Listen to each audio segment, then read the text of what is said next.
you wanted the best, you've got the best podcast, the hottest podcast in the world. The Chris Voss Show, the preeminent podcast with guests so smart you may experience serious brain bleed. The CEOs, authors, thought leaders, visionaries, and motivators. Get ready. Strap yourself in. Keep your hands, arms, and legs inside the vehicle at all times, because you're about to go on a monster education roller coaster with your brain. Now, here's your host, Chris Voss. This is Voss here from thechrisvossshow.com. Just coming here today. There you go, ladies and gentlemen. There are these things that makes official. Welcome to the big show. For 16 years, going on 17 and 2,800 episodes, we bring in the Chris Voss Show because, I don't know, we were just bored sitting around one day and said, hey, should we make people's lives better and improve the world and try and contribute better? And here we are. All these years later, my back hurts and I can't feel my feet, but we have the most amazing guests as always. But what we need you to do is, the whole reason I'm begging, pleading, cajoling you is to tell your friends, neighbors, relatives to go to subscribe to the show. Go to goodreads.com/Chris Voss, facebook.com/Chris Voss, linkedin.com/Chris Voss, and youtube.com/Chris Voss. All those crazy places they know. Today, an amazing young lady on the show. We're going to get into it with her books, her insights, and some of the things that she does there in the book world, as it were. And I'm stalling because I can't find the tab that it was going to. So we're going to get into it with her and all that good stuff. Her book is entitled Death by Chaos, out March 26, 2024 by Renaii West. And like I said, we'll get into it with her. She's been writing and performing from an early age. After earning her Bachelor of Fine Arts degree, she became the dramatic arts instructor in a performing arts program where she wrote and directed many of her own productions. Desiring to spread her creative wings, she is now creating fun-loving and sometimes quirky characters who inadvertently find themselves in the middle of a mystery and must use their wits and cunning to solve the case. Her passions and hobbies include mythology, classic films, travel, belly dancing, yoga, jigsaw puzzles, and of course, mysteries. Welcome to the show, Renaii. How are you? I'm doing well, thank you. How are you doing? I'm doing excellent. It's wonderful to have you. Thanks for joining us. Give us your .coms, websites, socials. My .com is www, of course, RenaiiWest.com. Now let me point out that I do spell my name Renaii. It is pronounced Renaii, but it is spelled differently. It's Renaii than West. There you go. So give us a 30,000 overview. What's inside this book? I'm sorry, what did you ask me? Give us a 30,000 overview of what's inside this book. Well, my book is Death by Chaos. Can I show the cover here? Yes, please. And can I even brag that it's won a few awards? Ah. Okay. Anyway. Feel free to brag away. I thank you so much. I try not to annoy my friends, so this is a wonderful experience. We like to annoy our audience, so. Death by Chaos is inspired by many things. One, it's inspired by my favorite myth. I love Greek mythology, mythology in general. It's inspired by the four goddesses, Athena, Hera, Aphrodite, and Eris, who created one of my best stories, the Trojan War. The abduction of Helen, the Trojan War, and then the travel, of Odysseus going back home. They're all sort of responsible. And I always thought part of it is these goddesses were amazing, but they seem to always be in conflict with each other. And so I thought, what would be like getting modern goddesses who sort of have their traits? They don't have the magical powers. They're human, but they sort of had their traits, but instead created a friendship, had a bond, and could work together. They might have their internal conflicts here and there. Friends always do. But what happens if they really could create friendship? And then I thought about my own college experience. I was sort of intrigued about people coming from all different walks of lives being thrown in a dorm together, and in some cases, roommates. And the four goddesses, I call them goddesses, in the book are very distinct. They have different majors, they have different goals, they have different backgrounds. Their paths would never cross because they probably didn't take any classes together, but their paths would never cross if they weren't randomly thrown together as roommates their freshman year. And so the story is about they're developing a friendship. Now, can I still go on? Please do. Yeah, Yeah. tell us. Now, they, as goddesses, they each have their own little realm on campus where they are the most popular, where they are adored and everything. And everybody just assumes, and they assume their life's going to continue to be perfect. They're going to go on that path of a charmed life. And then something happens. Their senior year, a student is found dead. One of the goddesses becomes the main suspect of what happened, and one of the goddesses goes missing, and she remains missing. And so we then travel through time with the three remaining goddesses and their friendship and how that night affects them. And then the 20-year reunion is coming. And then somebody comes in their life that seems to know too much about that night, but they don't know who he is. And it's about one of the goddesses who also is keeping secrets about that night. Feels, okay, it's time. I got to find out I have a lot of the puzzles pieces. I got to find out the other pieces, and we're going to put this together. So there you go. There you go. And so what prompted you want to write this book? Is it your first book? It is my first book, but it sounds strange. I enjoyed writing my whole life. I enjoyed writing when I was teaching, and I think I wrote my first mystery believe it or not, in junior high, and we performed it in a class, and it was a mystery. And so I've always had this nagging story inside me. And, at some point you just sit down and do it. And I think the fact that COVID came and there was a lot of just sitting around, or a lot of opportunities to finally just put it together. And I will say this, and I'm going to give a shout out to self-publishing or business people. It made it easy. It does cost money. I won't lie. Yeah. But I could find somebody who could read my first draft, correct the spelling, correct the grammar, and then comment on things. And then I sort of fix that up. I could get them to look at it again. And there was one remark that I ignored the first time, but when the second person made the same remark, I went, okay, I need to correct that. And so that helped. And then just getting, somebody could design the cover for me. So I think this happened at the right time. I think COVID came, and I will tell people I'm not against traditional publishing, but self-publishing has become a lot easier.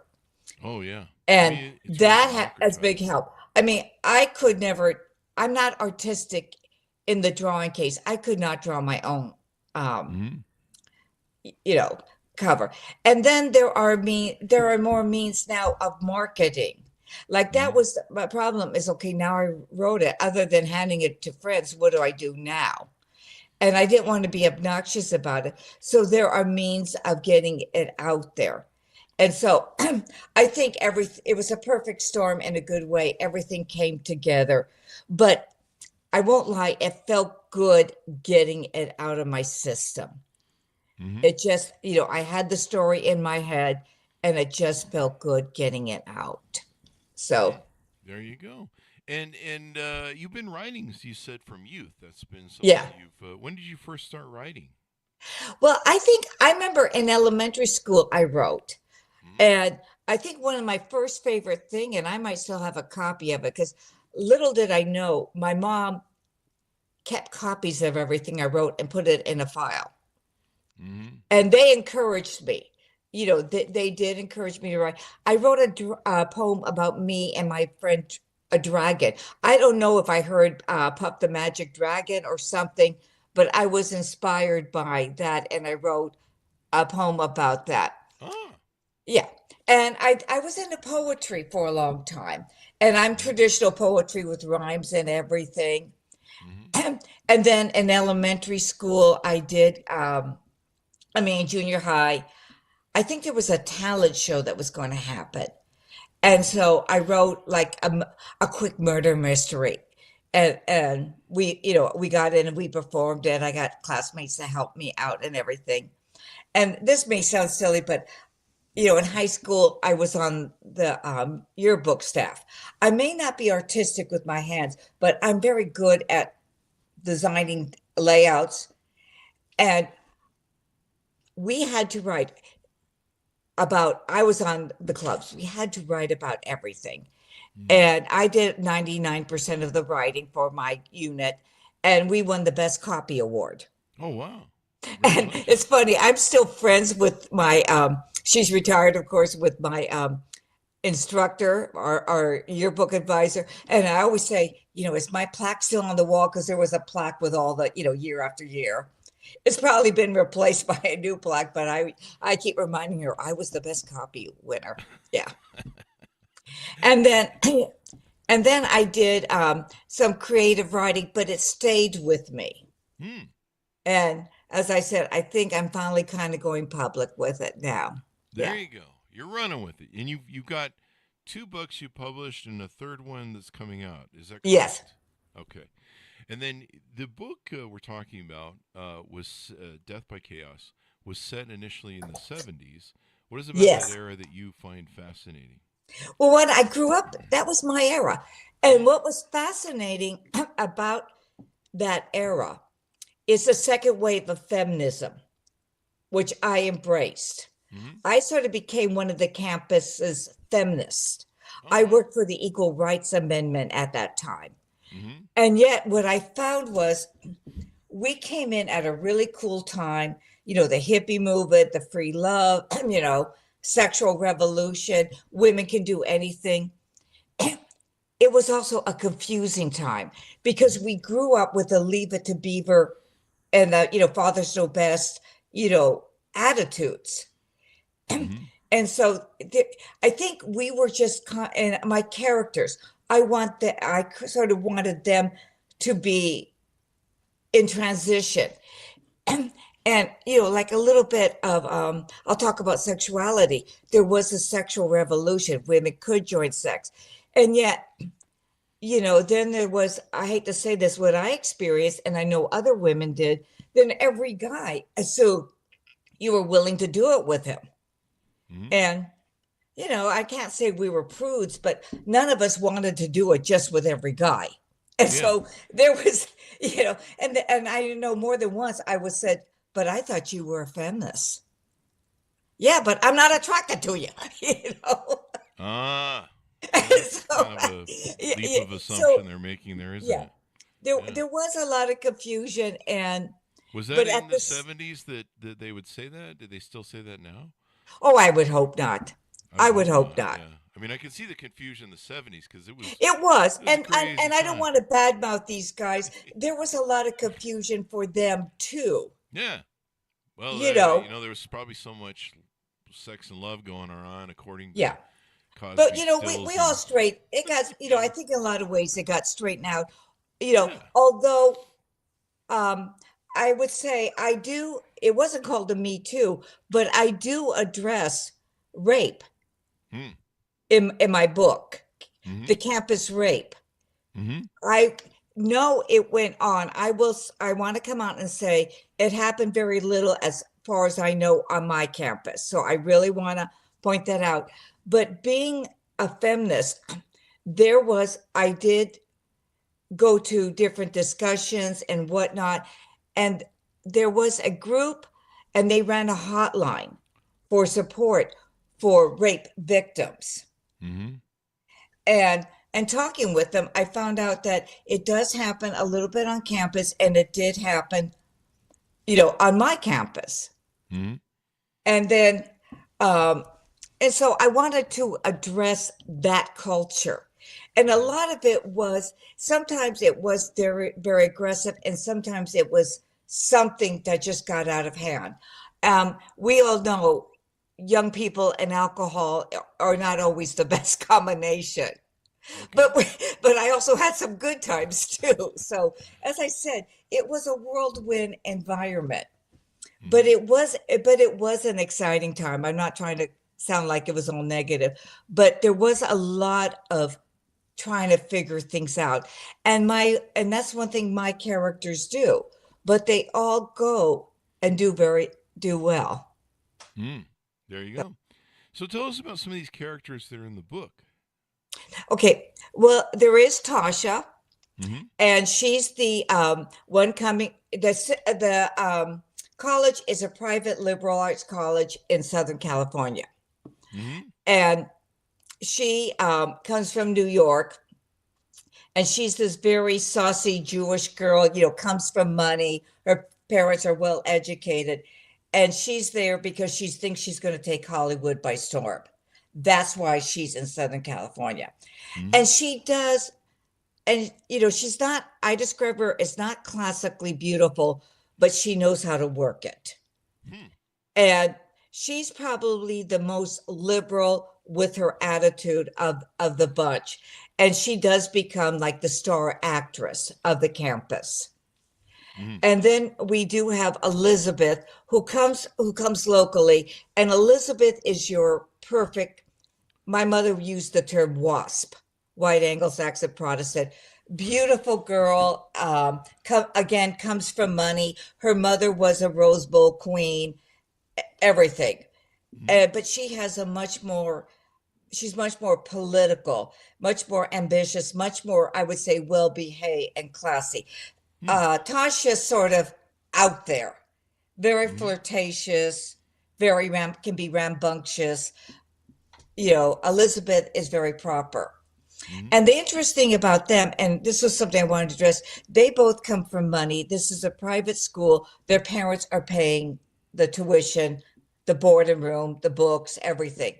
We have the two other, and they are scholarship students, because that's one thing I found on the college campus.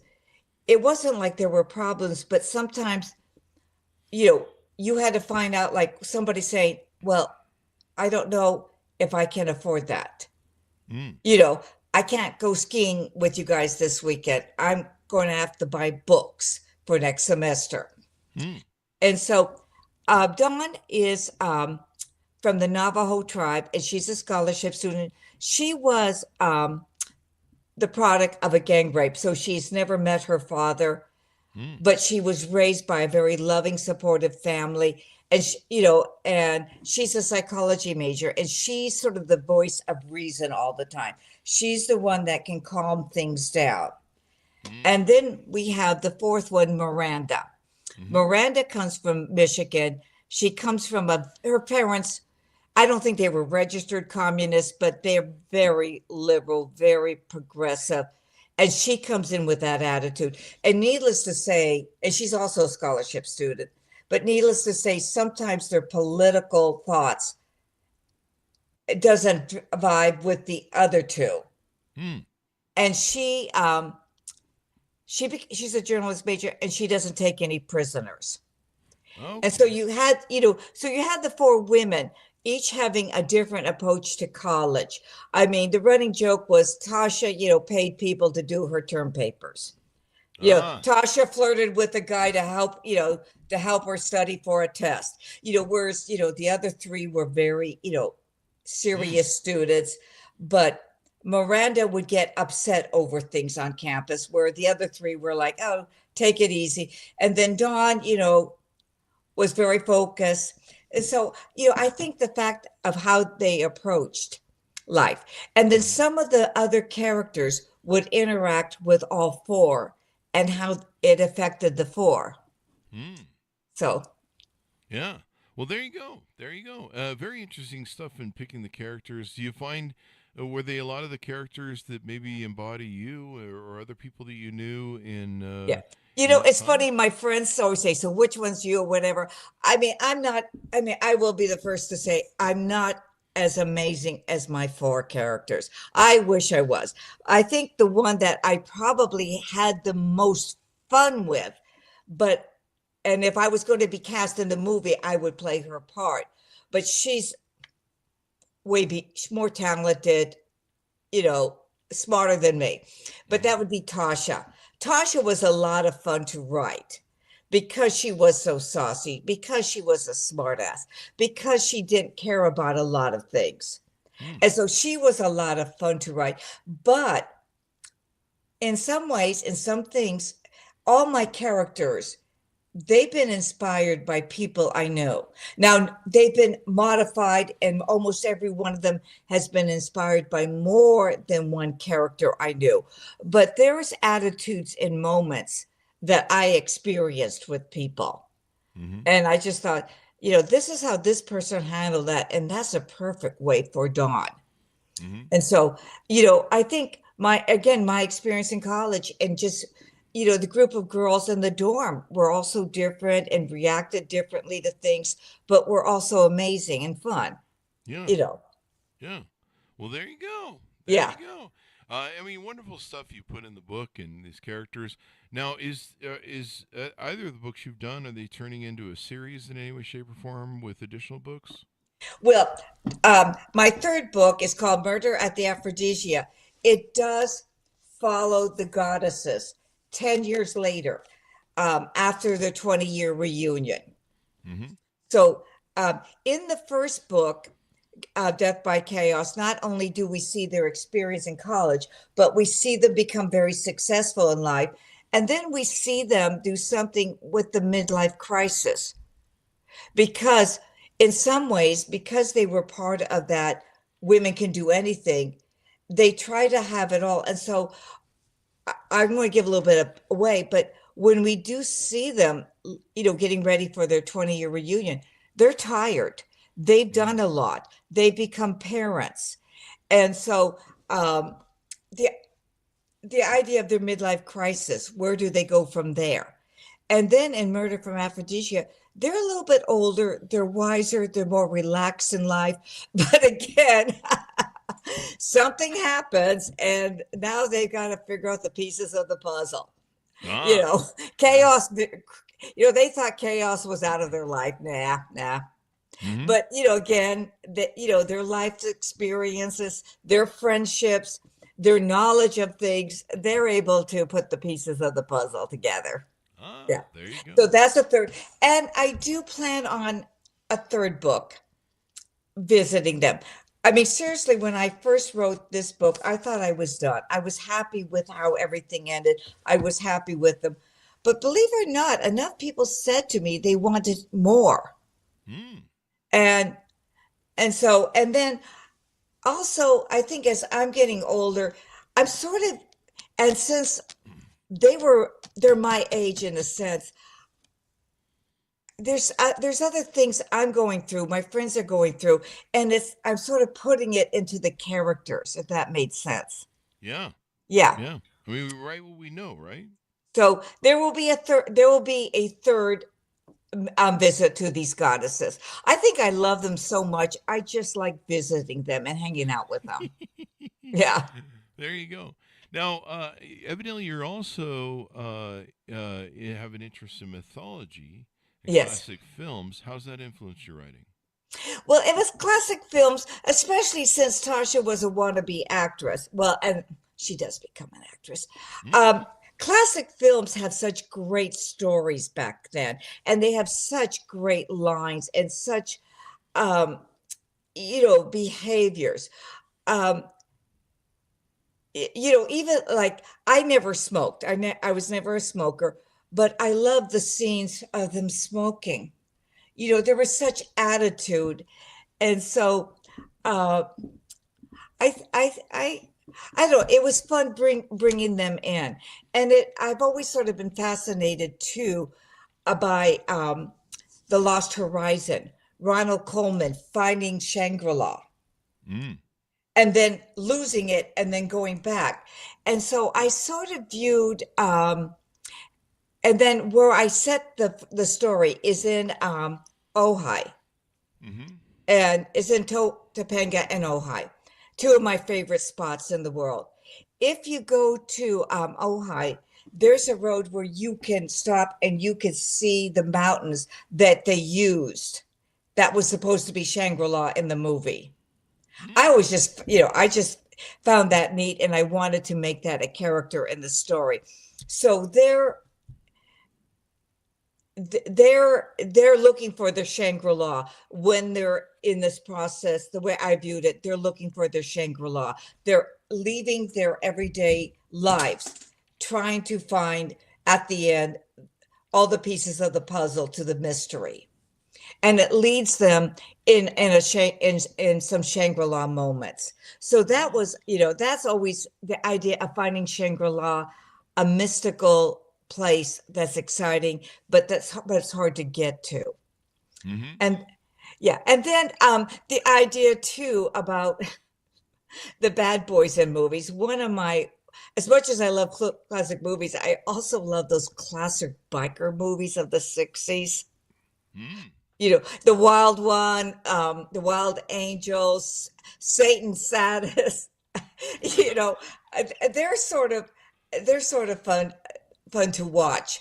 And so I wanted to incorporate the fact that one of the characters you wouldn't believe also has a fascination for these bad boy motorcycle guys.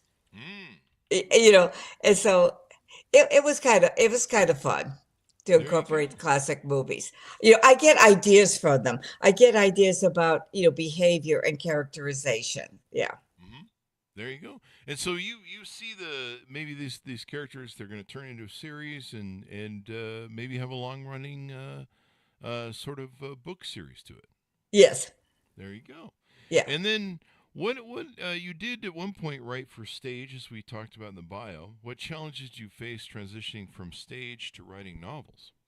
The biggest one was how descriptive I had to be about everything. When I wrote the plays, I pretty much just wrote dialogue and stage direction. And I had great students that helped me. Somebody else was in charge of the costumes. And then I could tell the characters how to wear their hair or whatever. There was, set design. And so somebody coming in to watch would see what the set looked like. They would see what the costumes looked like. They could see what the prop looked like. In the book, I had to describe all that as if they were coming into the room. And there's a balance. I wanted to describe it in detail. At the same time, I didn't want the author going, okay, I get it. It's a chair. It's, with velvet covering. I get it. And at the same time, what I get from readers, sometimes readers like to add their own. And if it's described too much, it's almost like that's taken away from them. And so that was a challenge for me to create the character, but for them to be able to visualize it. And I found I had to do a lot of research. How does this room look? Or, even though I had been to Topanga and Ojai many times, while writing the books, would take trips up there. So I made sure I got the flowers and the paths correct. And so that was, the idea of creating a description. And that was the biggest challenge. And then, of course, you had to do the pacing. And that was something I dealt with writing too. But, like if there was an act one, it had to end on some sort of note. And then, you kind of build, but you don't want to keep building. You kind of build a little plateau. So those were the challenges for me. There you go. Well, Yeah. you get through them, and then you get really good at your craft, and you hone them and everything else. Yeah. Anything more we want to plug on the show? I think you had an upcoming event or a book signing or something like that. Well, I am going to participate. I think it's called Los Angeles Book Fest. I know it's on USC's campuses, and I think it's the third weekend in April. It's an event that's handled every year. I will be there. I'll be at the Reader's Magnet booth. And I will be there. I will be signing. We'll be signing this book, my other book, The Wrong Side of the Flame. And my book, the third book is not published yet, but it's very close to being published, and it will be ready at that event. And so I'd love for anybody to come up and talk with me, get a copy of the book. I'll sign it for you. And so I will be there. And I will also be participating in, I forget what it's called. I did it last year in Chicago. It's on Printers Row, and the dates last year were in September. I'm not sure what the dates are this year, but I will be at these various book signings. Now, if you can't make a book signing, email me, renaeiwest@gmail.com, or go to my website. I'll be happy to send you a signed copy of a book. I think in so many ways, I want the story out there, and hopefully you enjoy the story. There you go. Yeah. I think people will, and spend in the stuff that you put into it. So as we go out, give a final pitch out to order up your book and all that good stuff. Okay. Well, again, Death by Chaos. This was my debut novel, but it has won a Book Fest award. It was an Indie Reader Discovery Award. Pretty much great reviews on Amazon. And I think if you just like strong female characters, if you are into female friendships, but a lot of sass, a lot of I try to add humor. I'm a smart aleck. I was raised in a smart aleck family. My mother was the queen of smart aleck. It's not a very serious book. It is a lot of fun. And so I'd hope you take the time to take a look at it. There you go. Well, folks, order up our book wherever fine books are sold. It's called Death by Chaos, out March 26, 2024. Thank you, Renaii, for coming on the show. We really appreciate it. Oh, I appreciate it. This was fun. Yeah, lots of fun. And I'm excited to see your burgeoning publishing career and these future books you're putting out, and people can follow along as well. Well, thank you. Yeah. Thank you. And thanks so much for tuning in. For the show, your family, friends, and relatives, go to goodreads.com/Chris Voss, linkedin.com/Chris Voss, and all those crazy places on the internet. Be good to each other. Stay safe. We'll see you guys next time. You've been listening to the most amazing, intelligent podcast ever made to improve your brain and your life. Warning, consuming too much of the Chris Voss Show podcast can lead to people thinking you're smarter, younger, and irresistible sexy. Consume in regularly moderated amounts. Consult a doctor for any resulting brain bleed.